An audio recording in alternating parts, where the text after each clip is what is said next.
Welcome to the Level Up English podcast, the best place to come to practice the English language, learn about the British accent and culture, with me, your host, Michael Lavers. Hello, English learners. Welcome back to the podcast. My name is Michael. Today, we're going to be talking all about the topic of intonation. So this is a really important thing on getting good natural pronunciation and sounding more like a native speaker, which is what I know a lot of you want to do. So I really hope this podcast, let's call it a podcast, it sounds more fun. I hope this podcast episode is going to be helpful for you today. I do want to remind people right at the beginning here that you can get free lessons on my email list. So this is something I've added recently. If you click the link in the show notes below, I put a link down below. So if you go into the description on your podcast app, click on that link, it will take you to the sign up page where you can go to the email list and you'll get the email with 5 free lessons from Level Up English. So check it out if you want to check out some of the free stuff over there. And you'll also get access to the twice a month free lessons I send on email as well. I've got a big email community and I would love for you to be a part of that as well. You know, I always try to have this balance between the free content I make for those of you who cannot afford to pay anything, but also more kind of premium content for other people who are willing to pay for a little bit of my hard work in return. So I try to have that balance here. So if you're interested in the free stuff, you can check it out there. If you do want to become a member and that does sound interesting for you, you can also go to levelupenglish.school and there'll be a members button at the top. And that is where you can join group classes, live lessons. And one thing that I'm doing that's pretty much brand new is private worksheets. So for all of the podcasts I'm making, like this one, and my YouTube videos, I'm making bonus content on the membership. So that's just kind of more exercises, quizzes, downloadable PDFs, more things like that. So whatever we're learning in these lessons and the podcasts and the videos, you can look at kind of more deeply over on the members site. Another thing I'm doing is vocabulary lists as well. So if I mention any difficult phrases or words today, that will all be available, hopefully, all be available on the members side as well. But thank you for bearing with me on that quick announcement. I've got a lot going on, but I try my best to keep it as short as possible. I'm quite achy today. I'm aching because I did a lot of rock climbing on the weekend. So even today, it's Wednesday now, and I'm still I'm still feeling a little bit sore from all that climbing and using my muscles. So I'm just happy that I can sit down with you guys today and not have to walk around or do anything too strenuous, which means too difficult. Okay, well, let's get into the topic anyway. So as I mentioned a second ago, I thought we could talk about intonation today. And intonation, for me, it's kind of like, if you know anything about the Chinese language or some other Asian languages, they have their tones, right? So you go up and down.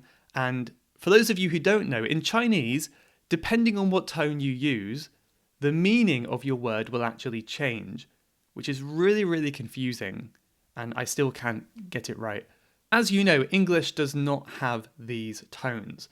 However, I think we kind of do in some sense, because it doesn't necessarily have rules you have to learn, but intonation, which really is tones, is definitely important, and it can totally change the meaning of what you're saying. And even if it doesn't, it will just make you sound a lot more natural if you have this kind of more correct or more natural intonation. So essentially, intonation talks about the rising and the falling of the way you speak, and it often indicates your mood, how you're feeling, and kind of what part of the sentence you're at. So I want to talk about a few examples today and a few situations in which you might use this. But one disclaimer, one warning that I would like to give first is that there really are not any rules in intonation. There are some patterns, which we will talk about today, but there are no rules. So don't think you have to get this right, because you will hear different people using different intonation patterns. But what I'm going to be talking about today are the general rules of intonation, the things that most people tend to do, usually will do. Okay, well, let's start looking at my notes here. I'll start talking about falling intonation. So falling means you start up here and you go down here. Again, if you know some Chinese or you are Chinese, this might be a bit familiar to you, this kind of tone. Although we're not talking about words now, we're talking about full sentences. So usually we have falling intonation when we give a statement or we're telling someone what to do, or we're commanding someone. Also in some questions, not all questions, but in questions that have these W words, like what, who, why, when, how. Usually these go down, falling intonation. And also sometimes with a question tag. We'll come to that more in a minute as well. So I'll give you an example. If I meet you, I would say, nice to meet you. Nice to meet you. So if you hear very closely, I'm going, nice to meet you. You. It goes down at the end, right? I'm not saying rising. I'm not saying nice to meet you. That sounds a little bit strange, doesn't it? I'm saying nice to meet you. Nice to meet you. I could say, you come into my classroom and I could say, please sit down here. Sit down here. Can you hear me going down at the end? Again, it's not sit down here. That sounds like I'm a little bit uncertain. Like here, maybe? I'm not sure. I'm saying sit down here. It's kind of affirmative and clear and assertive, right? I know what I want you to do. I want you to sit down here, right? Falling intonation is really, really useful to end a sentence, because I think this is a common thing that people mistake or get wrong, especially in like an IELTS speaking exam. So for those of you who are practicing for the exam or any English exam, this is really important, because many people get very awkward when they finish what they're saying, but they rise at the end. So they go, well, in my opinion, we should do this because I think it's a really good idea. And yeah, I think it's a good idea. And then the examiner is waiting like, yeah. But they don't realize you've actually finished. So then you have to say, and that's it. Which is a really awkward way to end a sentence. So a really good trick, a good hack, is just to finish with this falling intonation. If you sound much more clear and confident about what you're saying, it's obvious that you have finished talking, right? I think this is my opinion because I really agree, and I just think it's a really good idea. Yeah, it's very obvious that I finished talking there because I went down at the end. Also, I said with W questions like what. So I could say, what are you doing? What are you doing? Yeah. I could say, what are you doing? And I sound very uncertain. It is possible, but generally we go down at the end. Where are you from? Where are you from? Yeah. Tell me where you're from. So we're going down at the end. Who are you? Who are you? Yeah, so you might hear it goes down a bit there, right? The final one I want to mention is this question tag, which is, I think I did a YouTube video about this like 4 years ago when I was really awkward, but please don't watch it. And this is where we say, isn't it? Aren't you? Aren't they? Something like that. So it invites the other person to agree with us. When we go down, we have a falling intonation. We are basically saying, this is what I think, and I know you think the same. I'm not really asking for you to agree. I kind of already know that you agree. So I could just say, Ah, you're from America, aren't you? I know you're from America. I'm just making a confirmation. I'm confirming. You're from America, aren't you? You're learning English, aren't you? Ah, he's tired, isn't he? I know he's tired. I'm just confirming with you. There's no need to reply, really. He's tired, isn't he? Conversely, we'll go to rising intonation now.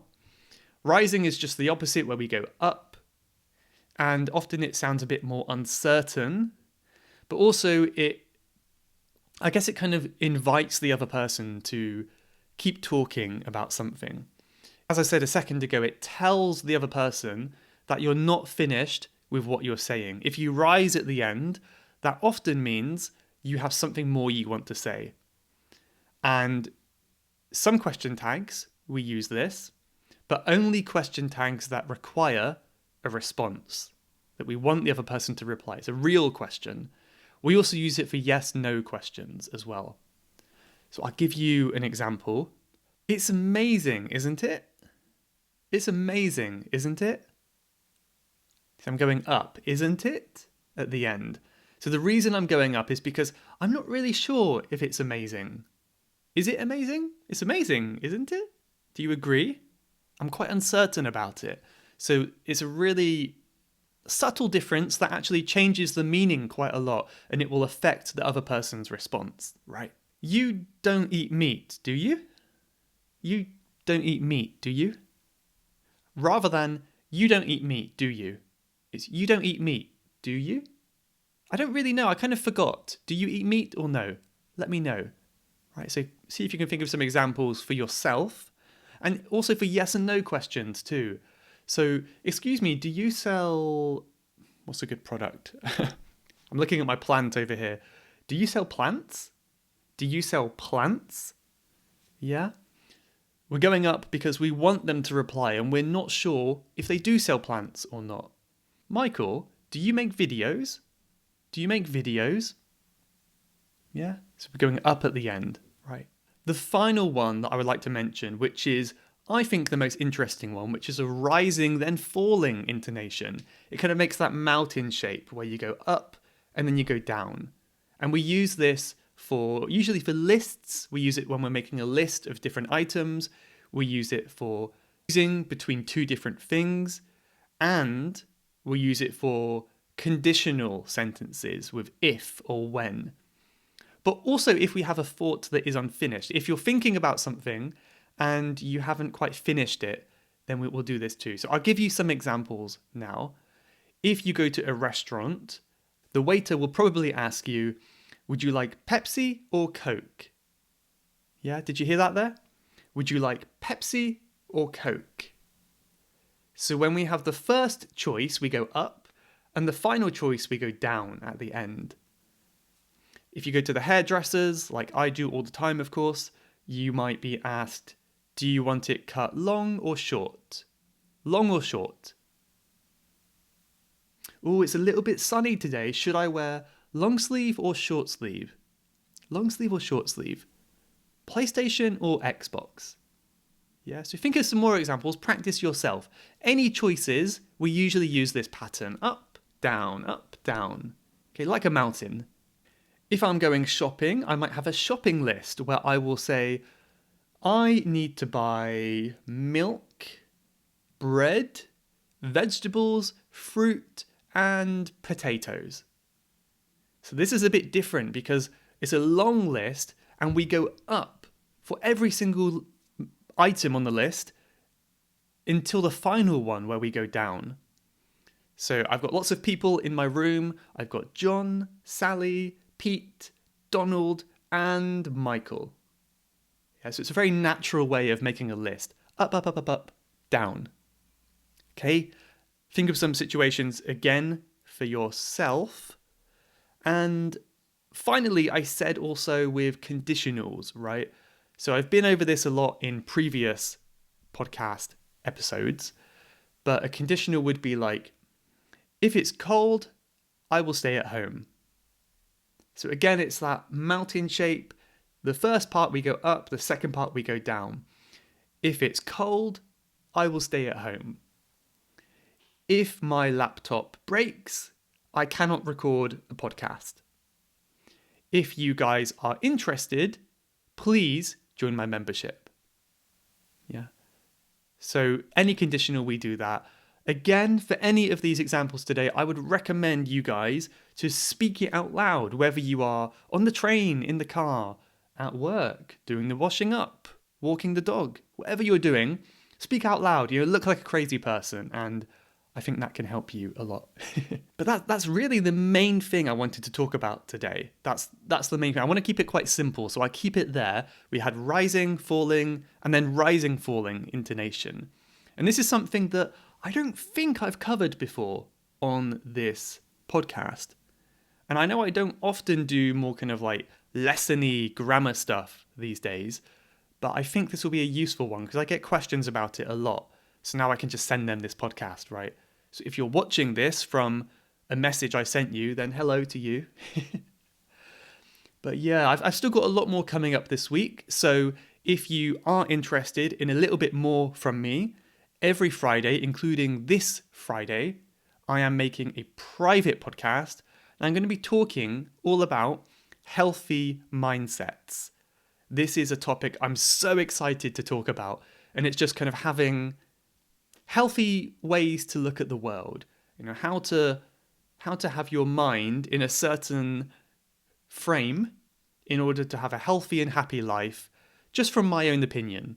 I'm going to share some ideas and I encourage people to share them back with me as well. So I'm looking forward to that one on the private podcast this week, which you can find as part of the membership as always. But let's do a couple reviews, and then as always, I've got a quote I want to share and some things like that. So I've got two I want to share today. One from Reem, who says, "Best podcast ever. I have been listening to the podcast since October 2021. I have never felt bored or skipped one episode. Never. It's great and has valuable conversations and ideas that Michael gives during the podcast. Keep it up." Thank you, Reem. That's Reem from Saudi Arabia. Thank you very, very much. That's so kind of you. And it's really motivating to me that you've never felt bored. I'm sure not everyone agrees, but at least you have never felt bored. And that does mean a lot to me. And then I have one more from Elham VD, who says, "Hi Michael, I have sent you a couple reviews and have been waiting to be read by you, but it seems there are hundreds of them and you can't manage to read them all." Anyway, thank you very much for your brilliant podcasts. All are unique and impressive. I follow several podcasts from others as well, whereas whenever I'm free and want to listen to podcasts, I only choose yours as I find them so useful. Nice. You speak to us in a psychological way. It is as if I'm consulting with a psychologist. I wish you abundant happiness and success. Oh, that is so kind. Thank you, Elham.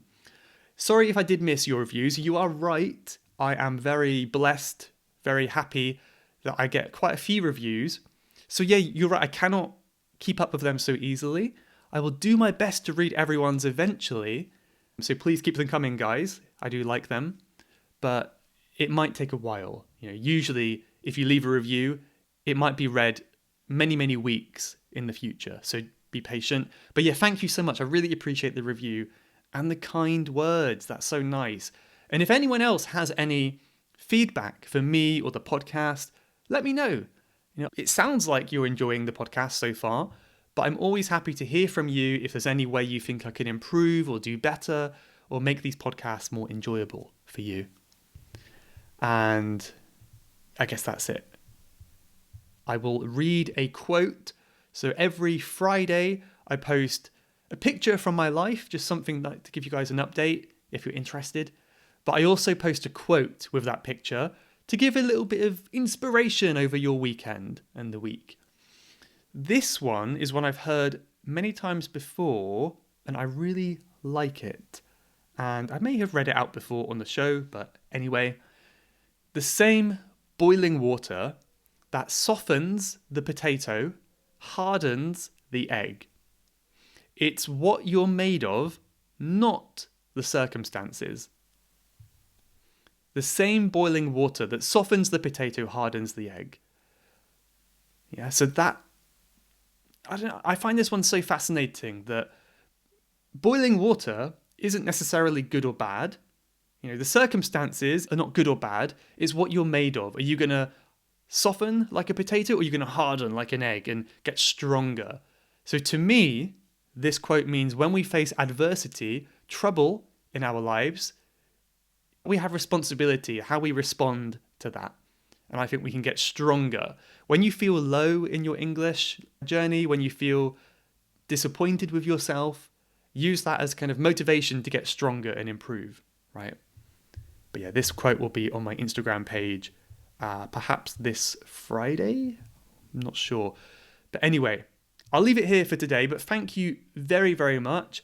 I will see you next Wednesday when I talk about the benefits of learning a language. There's a preview for you. But thank you so much for listening. I hope you enjoyed this somewhat different episode, and I will see you very shortly for another one. Goodbye. Have an amazing week. See you later. You have been listening to the Level Up English podcast. If you would like to leave a question to be answered on a future episode, then please go to levelupenglish.school/podcast. That's levelupenglish.school/podcast. And I'll answer your question on a future episode. Thanks for listening.